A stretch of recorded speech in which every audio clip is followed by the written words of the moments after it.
Halo, Assalamualaikum, saudara-saudara. Kenaikan jabatan Mayor Teddy menjadi Letnan Kolonel menjadi kontroversi karena dinilai terlalu cepat dan ada nuansa politik. Kontroversi terhadap Mayor Teddy sungguhnya sudah terjadi sejak dia diangkat menjadi Seskap atau Sekretaris Kabinet, karena Mayor Teddy adalah anggota militer aktif, sedangkan jabatan itu, jabatan Seskap, adalah jabatan sipil yang seharusnya tidak bisa dijabat oleh militer aktif.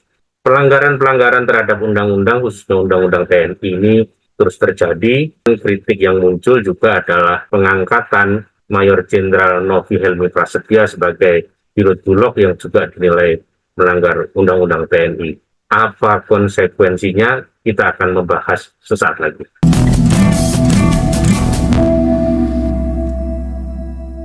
Saudara-saudara, Mayor Teddy resmi naik pangkat per 25 Februari 2025 yang lalu dari mayor menjadi letkol.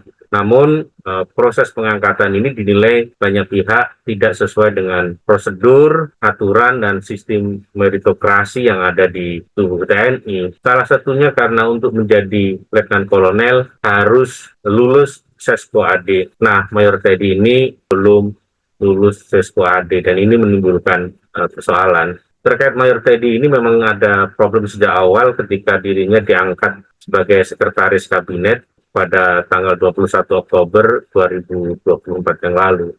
Pengangkatan Mayor Teddy ini dinilai melanggar undang-undang, yaitu pasal 47 Undang-Undang TNI. Di dalam Undang-Undang TNI itu pasal 47 disebutkan bahwa prajurit TNI hanya dapat menduduki jabatan sipil setelah mengundurkan diri atau pensiun dari dinas aktif. Padahal kita tahu Mayor Teddy masih aktif sebagai militer. Memang di dalam Undang-Undang TNI itu ada 10 jabatan sipil yang boleh diduduki oleh anggota TNI aktif, yaitu jabatan di Kementerian Pertahanan, kemudian Sekretariat Militer Presiden, Badan Intelijen Negara, lalu ada Lembaga Ketahanan Nasional, kemudian Dewan Ketahanan Nasional, Badan Search and Rescue Nasional, Badan Narkotika, kemudian Mahkamah Agung. Jadi dari seluruh jabatan-jabatan yang ada, tidak ada satupun disebutkan bahwa jabatan sekretaris kabinet itu masuk di dalam pengecualian itu. Artinya bahwa kalau melihat undang-undang ini jelas bahwa pengangkatan Mayor Teddy itu melanggar undang-undang, yaitu undang-undang TNI. Terhadap Mayor Teddy ini memang ada problem, yaitu problem kenaikan pangkatnya yang terlalu cepat dan tidak mengikuti prosedur.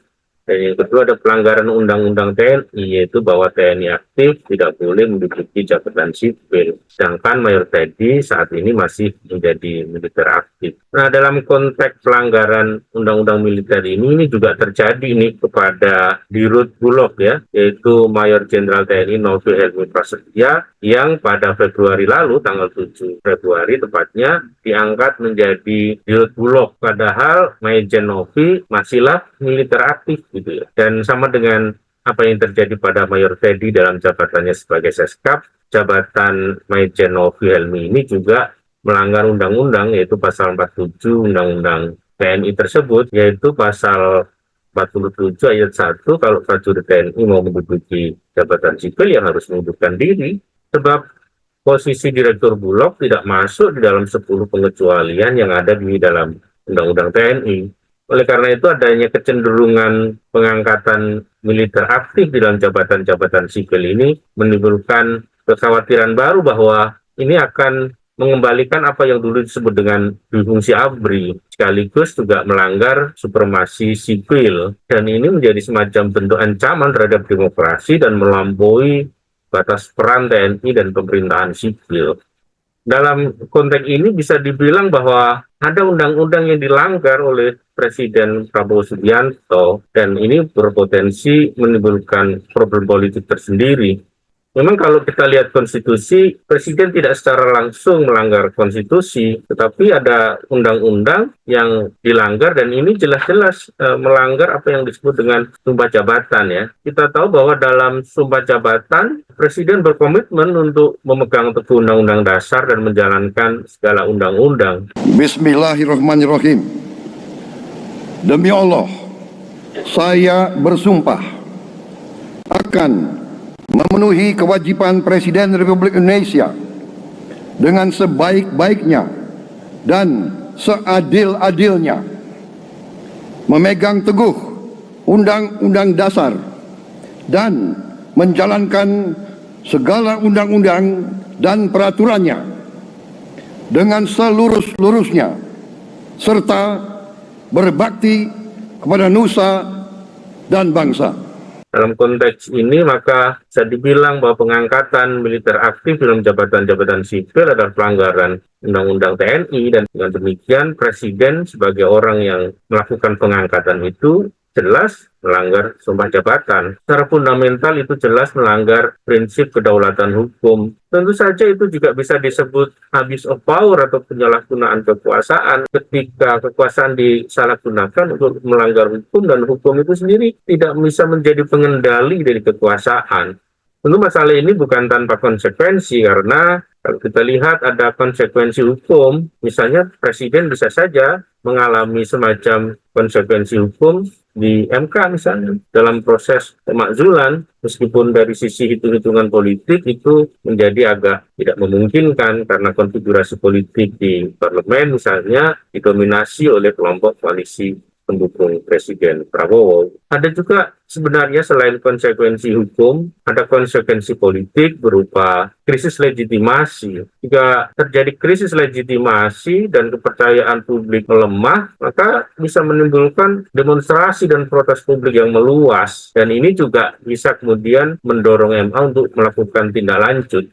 Selain konsekuensi politik, bisa saja ada konsekuensi ekonomi, misalnya karena ketidakpastian hukum terjadi, maka investor enggan untuk menanamkan modalnya di Indonesia. Karena apa? Karena ada kepercayaan pasar yang melemah, dan ini bisa punya implikasi serius, misalnya kenaikan inflasi atau pelemahan nilai tukar.